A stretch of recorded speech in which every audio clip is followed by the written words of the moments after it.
யாரடி நீ மோகினி. நான் சின்ன பிள்ளையில இருந்து அநேகமா ஆங்கில படம் பாக்குறது உண்டு. சின்ன பிள்ளையில இந்த ருடால்ஃப் வேலண்டினோ ஆக்ட் பண்ண சைலண்ட் மூவில ஷீக்குன்னு ஒரு படம் ஆக்ட் பண்ணிருக்காங்க. அதுதான் அவரு ஆக்ட் பண்ண டாக்கி பிக்சர்.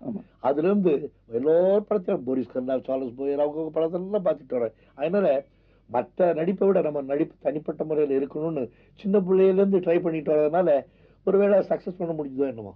திருவிழாவில் ஒரு மாதிரி நடந்துட்டீங்க, இந்த மாதிரி ஒண்ணு பண்ணிட்டீங்க. இதெல்லாம் ட்ரை பண்றதுதான் ராஜா.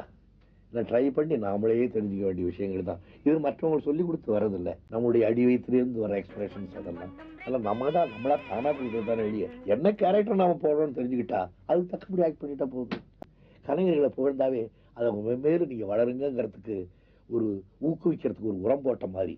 அது பெரியவாளா இருந்தாலும் சரி, சின்னவாளா இருந்தாலும் சரி.